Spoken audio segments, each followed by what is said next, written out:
When he's saying that, the actual translation would be more like a perpetual thing, like keep asking for it, keep knocking.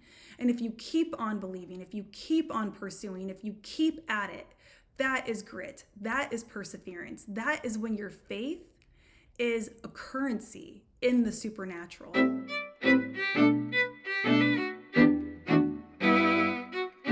Hey guys, it's Tina with Picture It Profit and Financials, and today I'm going to step away from my regular money talks and talk to you about faith.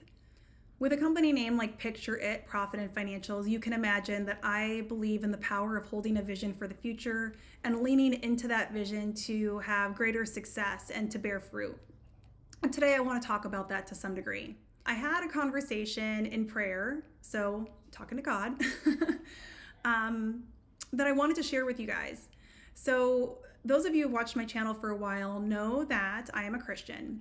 However, prior to becoming a Christian, I was very heavily steeped in the New Age, and it was something that I practiced for over a decade. So you'll probably hear a lot of talk in my videos about manifesting things or coming into alignment or something resonating with me, which is kind of New Agey jargon, but it's part of who I am because that is the walk that I had for a solid 10 years before I had my very literal come to Jesus moment.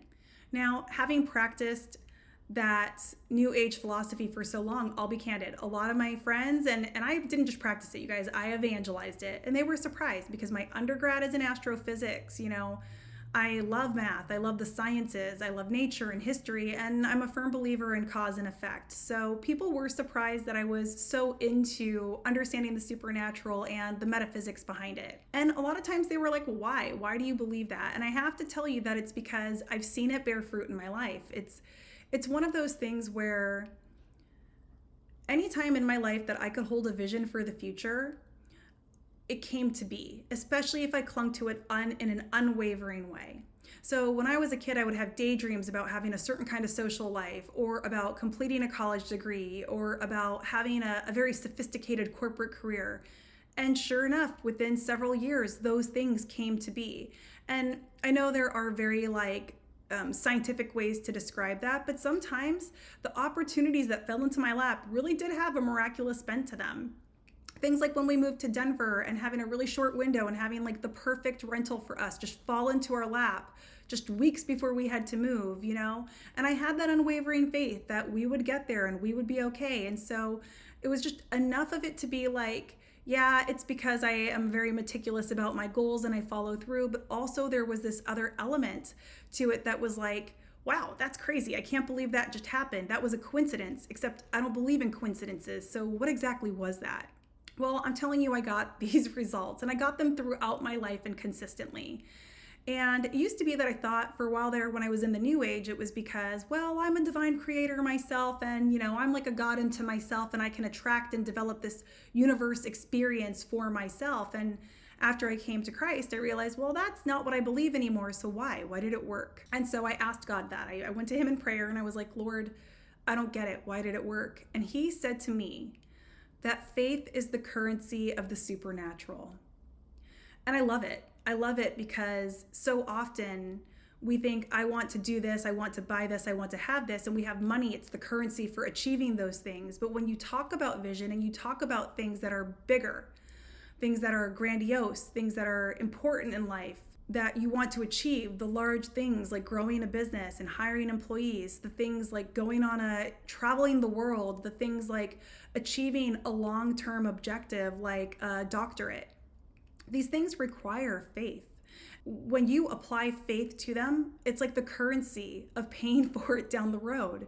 It's just such a beautiful concept that I had to share it with you. The way that I've started to think about it since learning that, and I heard somebody else say this, and I've actually really loved this, is to think about those things, think about those blessings, think about those visions that you have for the future, and think about them like they're an Amazon Prime delivery. Like, I ordered it and it's going to be here on Tuesday at 5 p.m. When you think of it like that, you make it very tangible. You make it really like a currency, like I've bought into it.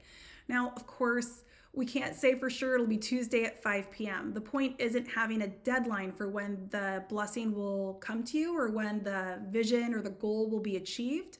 It's more about holding on to that faith so clearly that you think of it like an Amazon Prime delivery. Like I'm so sure I'm so confident in this vision. I'm so confident that this thing that I am praying for and longing for and working toward, I am so confident that it will happen that I think of it like it's going to be delivered any moment now.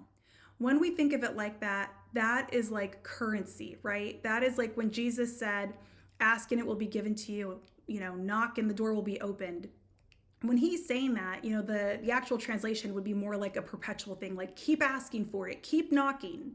And if you keep on believing, if you keep on pursuing, if you keep at it, that is grit. That is perseverance. That is when your faith is a currency in the supernatural.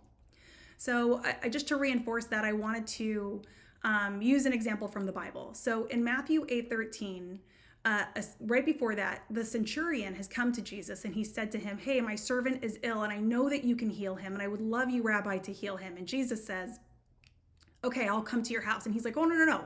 I'm a man of authority and you're a man of authority. And I know that if I tell somebody to go run and do something, they will go run and do it. So just say the word and he will be healed. And Jesus said, wow, such faith.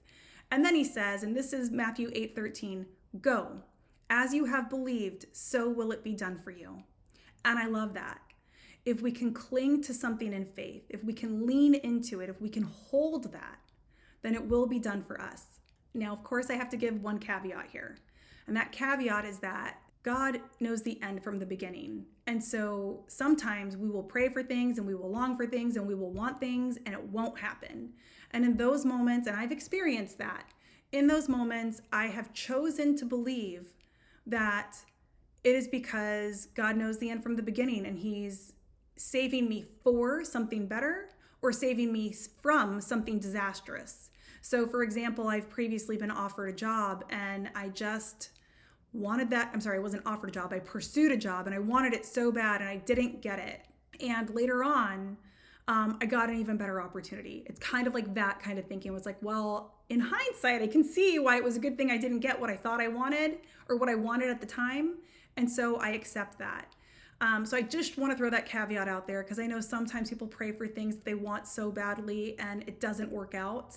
It doesn't happen for them. And it's not because they lack faith. It's because God has a bigger plan that we don't know about and we can't see, but we should just walk in his goodness and know that it's probably for the best, even if we can't comprehend it in this life.